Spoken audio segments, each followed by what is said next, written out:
Ala Kibalama ono wa People Power bawe yabula uyu yali mu kinaabiro ng'afudde bava muzuula kati wane seeta uyo afudde Nkyala Kibalama bambi uyo mu kinaabiro uyo yebase naye atani amubise essuuka ayo naawe omukozi kitalo nnyo era kitalo ddala uyo Mukyala Kibalama afudde naye nga sinda kutwala mu bingi kansooke nkukatambi akasembayo ng'abanja mwami we passport ye kineewuunyisa ate essaawa eno kubayo ne bagamba nti tetuwabangako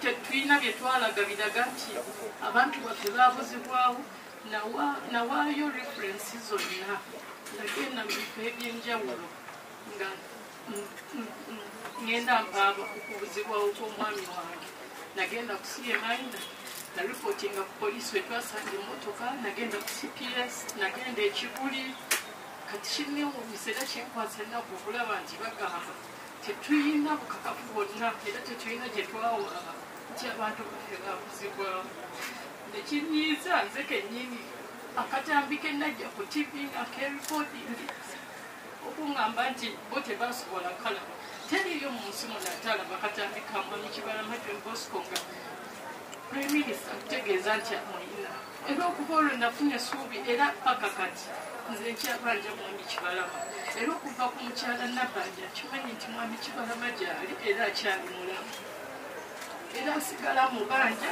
okuva olwo lwe natandika okubanja gavumenti kuba emabega nali simanyi ye yavayo n'ayogera nti bamuyina n'ayogera n'emisango gye yazza nsaba Mukyala Nabbanja wamu ne gavumenti mutuyambe naffe abaana baffe bafuddeko be bayita taata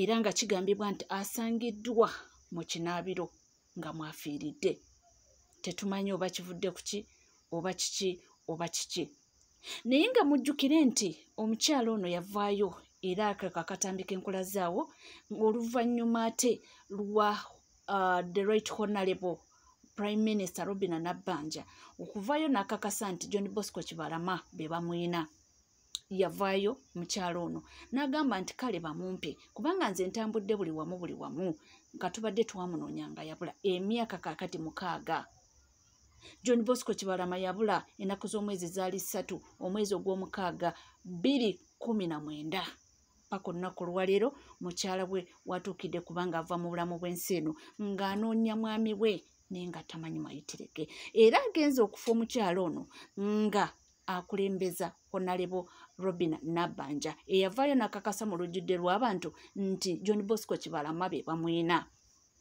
nti era baamukwata ku misango egyekuusiza oba z'ebijambiya oba z'okutta abantu n'ebijambiya era afudde ng'anoonya nti the right honorable Nabbanja aveeyo annyonnyole omwami we ali ludda wa kyannaku nnyo tebalese abaana abato awatali ayamba era nga afudde omukyala nga ayaayaanira okulaba ku mwami we wakiri alabe ku maiti ye bamuwerekere ng'alabye wakiri bamuwe decent send off naye byonna tebisobose era paka wasigaddebo bw'atyo obwana busigadde bwe butyo mawulire mabi nnyo era ganaku ddala andabyeko era ne bannakibiina kya NUP nga bamaze dde okuba nga amawulire gano bagafunyeeko era we batyo bamaze dde okuba nga baga breakinga ky'omukyalo ono avudde mu bulamu bw'ensi eno vuddeko era nga tweyongerayo mu mawulire ag'enjawulo abakulira abavuka mu NRM bakiguddeko simanyi oba bakoze ki naye baba bavutudde agakonde biibino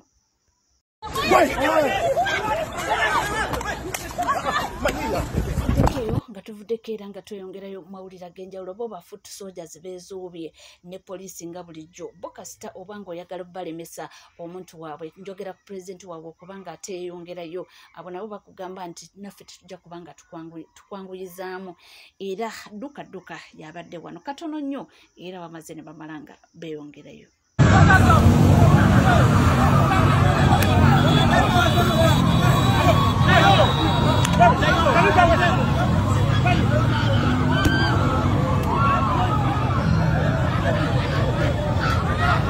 abasajja batusibiddewo ku ssaawa zino zennyini oli simuwummuza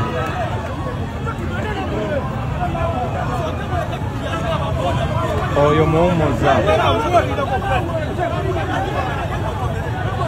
abasajja batusibiddeyo konvoyi ya pulezidenti bagisibiddeyo oliisewo ne bagisiba baagala tujjako baagala tusalako jimu baagala tusalako bakuba abantu emiggo oyo muwummuza akomyewo yo yapima egimu ky'obuzibu bwe tubagamba muwummuza oyo w'ekirego yali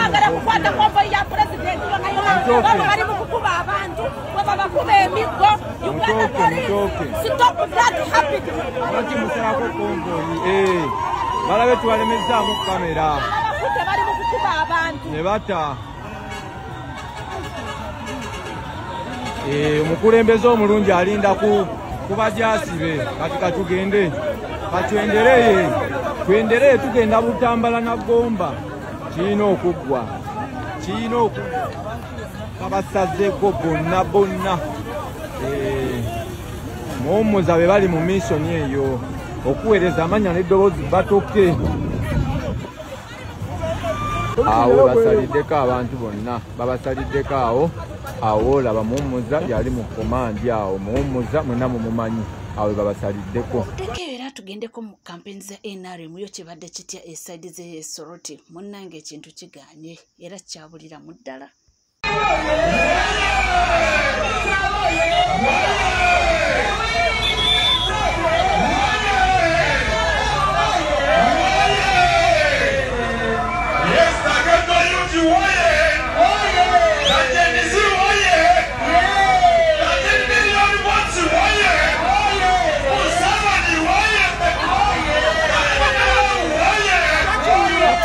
omutegesi w'ebivulo amanyikiddwa nga Big Events bamusindise Luzira amale emyezi 6 lwakulemererwa kubanga asasula ebbanja lya bukadde 7. Nze Sarah Komucha wa Nyondo wa kooti nga omukyala Miriam mutakubwa tumukutte nga abanjibwa $7,500,000 Mukyalo na mubanja ye mwami tumusiime David Amoti. So mukyalo no tumukutte tumusanzeeyo wansi nga ku Ham ne tumuleeta ku kooti. Bwe tumutuusiza ku kooti sente tazifunye, kooti neesalawo emusindikeko ku meere agenda agilalya ku sente ku kawunga. Agilalya ku sente za judgment creditor kubanga aziina ate abadde mwetefutefu okumusasulira. N'olwekyo otuse mu kooti n'esalawo w'ekitiibwa omulamuzi n'asalawo n'ayisa ekiwandiiko ekimusindika Luzira okugenda okusavinga emyezi 6 oba ng'asasudde sente ezimubanjibwa $1,587,000 ne kosti za Wanyondo ezitanaba kwogerwako naye nga tujja kuziteesaako gye bujja bw'aba asobodde okusasula. Asoka sasula bali nyaba namwe nasasula zamu. Fena ino kutusasula nyabo. Tulina okusasula. Musasula. Era nza nankwata sijja kumusasula. Sinza kusasulira kunkwata. Sia. Wakiri nja kubeerayo naye nze kusasula nkutte.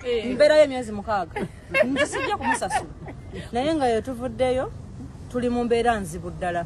Bapromota batubanja naye banaye abatukwata ate kebulase okusasuza abatukwata ate katembera mwongedde ogikolaki ogizibuwaza mbadde nkyadduka bammanja ku maca ne bangamba Bigi bamukuti ate nga nyina okwekukunulayo nereete iba nembutufu embeera ene tunyigiriza nzije ndabe ate kiki tuuseewo gavumenti etuyambye yatusuubiza sente mu ssako singa yazituwa singa Bigi olwaliro bamusasulidde n'atagenda Luzira kitegedde kubanga sente yazirya bagamba gempuideko nti bazimuola nga ategeka kivu gonsinga okubimanya oli muganda oli bba yogera ebintu byomanyi nkusobola okutaasa omwana obudde tewali mutima sebo Bigi banange munansonyiwa tetuli mu byanseko naye nga mumanyi mu nsi muno wabeerawo abagwenyufu abategeera n'abatategeera ekyo tokiisa kati ani omugwenyufu ani atategeera munasonyiwa nga Wanyondo wa kooti wayogedde mukyala Sarah. Nga Wanyondo wa kooti wayogedde mukyala Sarah ebizibu bigwa ebitalaze mwanyinaffe bamutwala luzira ssaawa eno. Already omulamuzi amusalidde emyezi 6 ate top of emyezi 6 alina okukomawo asasule emiliyoni 7.5 nga wawulidde. Wamalayo emyezi 6 tasasula. Asasula miliyoni 7. Ebbanja terivaawo. Bamubanereza kusasula amabanja. Bamuyigiriza kusasula amabanja. Wananna watutuuse buli kintu kitabuse. Naye nga kyentegeddeko nga tuvudde mu lwali. Bintu birungi si birungi naye nga yo Uganda mwe tutambulira abantu balina obulumi bungi mu mitima ebintu biganye business ezitambula bulungi naye ate nga ebbanja lisigala bbanja. Oli abuziza ekibuuzo nti kino kirekawa abategesi b'ebivulu ba organizers nti oluusi abantu bano bakola losses naye ate omuntu era n'alemerako n'agamba nti ezange olina ozimpa kubanga abazaagala. Awo nga tuvuddewo ono yagambye nti asaasirako ku basuubuzi era agambye nti asooka kwetonda naye n'agamba nti ebintu byonna ebituuse ku basuubuzi mbumubuleminga Sseggona oba lwaki ebyo. Abatulaba mwasuze bulungi muli bulungi munzikirize amanya neyanjule mbwateeka Mwagafa MP Gara West era nsooke okwetondera eggwanga kulwa okubalyamu olukwe ffe nga bammemba ba parliament obutayamba bannayuganda. Ensonga gye ndeeta olwaleero tukedde ng'ennaku z'omwezi ziri lumu mwezi ogwa Novemba nga bannaffe e Kampala mu downtown bali mu kukaaba amataba gabamazeeko amataba gabalidde ne gabamalawo naye kireese obuzibu ffe bammemba ba parliament ffe twabatunda. Ensonga gye ndeeta nze ntuula ku kakiiko kaakosase mu parliament akalondoola ebimu ebitongole bya gavumenti engeri gye bikolamu emirimu. Baatuwa okunoonyereza engeri haamu gye yafunamu obuyinza obuzimba ku myala nga kakiiko kaffe akakulembera ye mwami Sseggona Medani Lubega. Twakufuba nnyo naye nga Honorable Sseggona ne tiimu yo abamu nga mukukuta. Twafuba nnyo okubabuuza mutuwe report tuyambe bannayuganda report nga mutulaga muli bize mugikola ne bakiraaka abamu mukukuta nayo kiro nga haamu amaze obbawo omudidi gwa ssente gwe gubabonyaabonya. Nze njagala kwebaza Honorable Nsibambi ono wa Jalia City. Njagala kwebaza Honorable Naluyima ono wewakiso. Kubanga twakagezaako tulabe ku report tumanye ebirimu tusobole okuleeta minority report nga tukuba hamu nga tumanye ekintu kye bakola kya bulabe abantu bajja kufiirwa emaali abantu bajja kubonaabona kubanga abamu nti baagala kusakinyusa President Museveni. Ffe ebimu ebitubonyaabonya okulaba nti gavumenti etukalakatta n'etubonyaabonya ne tugenda okwewandiisa ne batujjamu ne tubeerawo nga tebakyatwetaaga tubeere mu palamenti tebakyetaaga tuweereze lwa mazima gaffe nti emitwe gyaffe gitweyimirira. So baganda bange teri muntu eyasinga obbatunda ng'omwana wammwe gwe mumanyi Sseggona ne tiimu ye. Baagenda ne bakukuta n'ekiripooti ne baganda tetukirabako ne bakireeta mu palamenti kwolwo nga bamaze okuteesa nti ne ku palamenti e report tebagisomanga. Kaakati kwolwo presiding officer yagamba nti kuwa obudde ezo report zonna tuziyise by omnibus nga tezisomeddwamu ziyise za report nga 6 nga 3 era ne report yali ewagira haamu okukola emirimu gye yayitiramu ebyo nga teri memba wa parliament gw'obuuza n'asobola okubuulira ebyalimu kubanga bagamba tuyise kubanga president yabagamba mubeere nga mulonda abantu ab'emitwe nga mikalu kasaba basobola okuyisa ekyo kyokka kyayagala. So kakati ba mitwe mikalu bayisa ne bakiwagira nga tebamanyi kye bawagira nga haamu teyafuna na environmental impact assessment bine byannemu kakasa ne bamanya nti kino tekisi kya bulabe hamu nga physical planning gundi ya KCCA teina bya approving teina bye manyi ekintu ne kiyita bannayuganda kati yennaku gye muli mu kubonaabona mwe abasuubuzi abali downtown. Kaakati njagala bategeeza nti ekibabonyaabonya kyekyo ekintu kyayita nga bamemba bamaze okufuna omudidi gwa ssente era nakwatibwa enyiike n'enkubira Honorable Joel Ssenyonyi n'emugamba Honorable Joel mutukoze bubi opposition ne mutandika okulya ssente ne muyisaba reporting nga tebiriiwo n'angamba bitya ne munnyonnyole kyabaddewo Sseggona kye yakoze ne ngamba njabba wemula njabba swaza lumu yangamba Honorable bale kumbuulira katulebe kye tusobola okukola era nze kyemmanyi Honorable Joel njagala kwebaza abamu kye mutamanyi Honorable Sseggona kye baagaana okumuweera kadi ye gundi okuvaayo n'etegeera nti Honorable Sseggona yakwata ku ssente za hamu n'ayisa ekintu ekyo mu ngeri etaategeerekeka. So baganda bange njagala bategeeza nti abantu baalya ssente kyekiri mu kubonyaabonya bannayuganda, kyekiri mu kubonyaabonya mmwe abasuubuzi. N'olwekyo njagala bategeeza nti nze kyensuubira tebaŋŋamba naye kyemmanyi ensonga zange ze nawaayo ze ziyinza okuba zaaviirako Sseggona obutafuna kadi ate baali tebayinza kuvaayo bamukube nga bwe baakuba mpuuga kubanga mwandirowoozezza nti ndowooza bano babakuba buli gwe bakuba ku ludda lwa ssente. N'olwekyo tubonyaabonyeza bannayuganda kyova olaba ffe abamu baatumye kadi abamu baatulemeseza ne twewandiisa ne batugjamu kubanga ebigambo bye twogera terina gwe bisobola okuwoomera.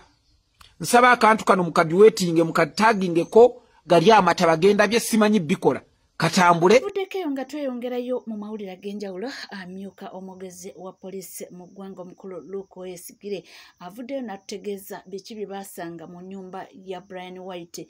Kituufu lyali ssabo, mulimu essabo n'ekkanisa oba byonna byonna bya bulimba biibino. Abantu bano okufuna bisago ebyaviirako omuntu omu okuba nti afa, omulala n'atwalibwa mu ddwaliro. Naye ekyo bwe kinaaba kikakasiddwa abanoonyereza ne batuwa alipoota eyo tujja vaayo era tubategeeze. Naye nga twasobola ogenda awakaawe we yali abeera ne tusobola okukola statement ku abo bonna ababadde babeerawo, naye twafuna statement ye. So kunoonyereza kukyagenda mu maaso, tetwagala kubuukira bigambo nti oba kino kyatuukawo oba kino kyatuukawo. Katulinde sayansi atubuulire eki kyennyini ekyatuukawo okusinziira ku bye baasanga ku mubiri gw'omugenzi n'oyo eyafuna ekisago, era tujja kukomawo era tubabuulire. Naye nga statement ye yafunibwa tetulina capacity emusigaza nga suspect kuba ye yaliwo n'omuntu eyafa, era kyenkana obeera suspect kuba alina ebisago by'amaanyi. Ffe nga poliisi tetulina capacity emusigaza mu buddukulu waffe, so kaafuna obujjanjabi bw'anaamala obufuna fayiro tujja gitwala eri omuwabi wa gavumenti atuwabule kikye tuzzaako. Naye essaawa zino tetwagala kubukagana na bigambo nti oba kino oba kiri ng'ebitambula mu social media. Twagala kusinziira ku bujulizi obwenkomeredde okumanya ki ekyatuukawo. Ebyogerebwa nti wali amasabe we biki bye mwasanga? Tetumanyi, ffe tetuli ba expert kumanya nti oba lino ssabo oba nedda. Naye kituufu waliwo awantu boyinza okulowooza nti basabirawo oba bakolerawo ekintu ekirala. Ffe tetuli bakugu nnyo okumanya biki biyinza kukolebwawo, naye nga mwalimu kyetwandiise ennyumba eziriko essubi. Siyinza vaayo kugamba nti masabo oba nedda seeyo, ebyo si byaffe nga poliisi okakasa. Okuggyako ye nga ye bw'atubuulira ekigendererwa naye kitaali interest yaffe. Interest yaffe yali awali enjege eno, ennyumba yalimu enjege eyo oba akasenga kalimu enjege eno, n'okumanya ki ekyabatuukako bombi n'okubeerako omuntu ono okufa. haya nze naawe anti kati poliisi yekola investigations ate ffe tunayogera kye batugamba kye tugenda nakyo naye ne bagamba nti ne taata statements ze zaali tezikwatagana ng'ayogera kino ayogera kale obaali beeyagala ne Brian White ate awoza muka Brian White yaŋŋambye ate awoza ate oli omwana kwegamba ne bisigala awo abantu nga statements za taata nazo tezikwatagana naye nga oli ku NCK TV teweerabira kubanga osubscribinga ringinga that notification bell sharinga likinga ebisigadde nkomawo nabyo tova